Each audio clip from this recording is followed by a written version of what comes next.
तो फ्रेंड्स, आज हम एक interesting what if scenario explore करने वाले। तो सोच के देखो, अगर रिमरू के पास ग्रेट सेज की स्किल ना होती तो क्या होता। पूरे एनीमे का टर्निंग पॉइंट ही ग्रेट सेज है।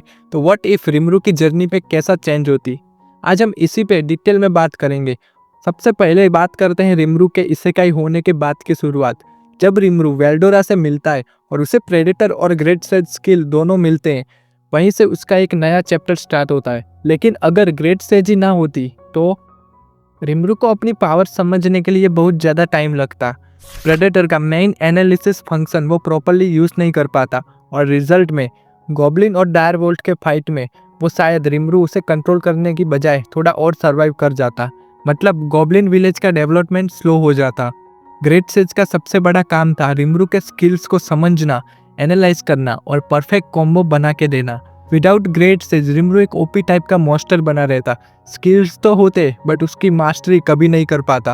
और यही डिफरेंस करता है रिमरू को एक सिंपल मॉन्स्टर और एक डीमन लॉर्ड के बीच। इमेजिन करो, fire magic, ice magic, black famous, ये सब स्किल तो होते रिमरू के पास, पर एफिशिएंटली यूज करना मुश्किल होता। सेकेंड टर्निंग पॉइंट था शिज़ुकी स्टोरी और इफ्रिट से फाइट। ओरिजिनल टाइमलाइन में रिमरू ने ग्रेट सेज के एनालाइज से इफ्रिट को ऑब्जर्व किया और उसे कंट्रोल भी किया। अगर ग्रेट सेज ना होती तो रिमरू शायद शिज़ु को बचा नहीं पाता। इफ्रिट को कंट्रोल करना ऑलमोस्ट इम्पॉसिबल होता। मतलब रिमरू की जर्नी में एक हज इमोशनल लॉस और कॉन्फिडेंस का डाउनफॉल आ जाता। नेक्स्ट पॉइंट, रिमरू के डीमन लॉर्ड बनने तक का पाथ भी ग्रेट सेज के बिना बहुत अलग होता। ग्रेट सेज ने हमेशा उसे गाइड किया है कौन से स्किल कॉम्बाइन करने हैं, कैसे एनिमीज को डिफीट करना और कौन से इवोल्यूशन पाथ को चूज करना है। विदाउट इट रिमरू का डीमन लॉर्ड ट्रांसफॉर्मेशन बहुत ही डिले होता। हो सकता है वो डीमन लॉर्ड बनता भी, पर एक वीकर वर्जन में। और रफेल तो एग्जिस्ट ही नहीं करता। मतलब रिमरू अपनी सबसे पावरफुल फॉर्म तक कभी पहुंच ही नहीं पाता। और एक चीज, विदाउट ग्रेट सेज रिमरू ज़्यादा ह्यूमन इंस्टिंक्ट फॉलो करता। मतलब उसके डिसीजंस उतने कैलकुलेटिव और परफेक्ट नहीं होते। इसका मतलब वो अपने अलाइस बेनिमारू, सियोन, सोई और डियाब्लो पे कुछ ज़्यादा ही डिपेंड करता।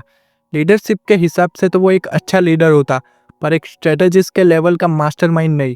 मतलब वो एक किंगडम बना तो लेता, पर उतना फास्ट और पावरफुल एम्पायर नहीं जितना हमें एनीमे में दिखाया गया है।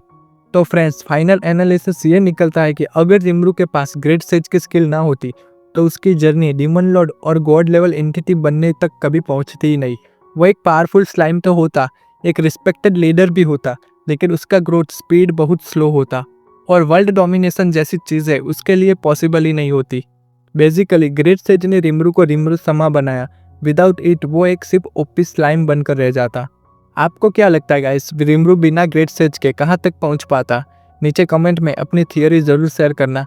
वीडियो पसंद आई हो तो लाइक, शेयर एंड सब्सक्राइब भी करना मत भूलना। तो मिलते हैं किसी नेक्स्ट अमेजिंग वीडियो में। तब तक के लिए बाय बाय, टेक केयर।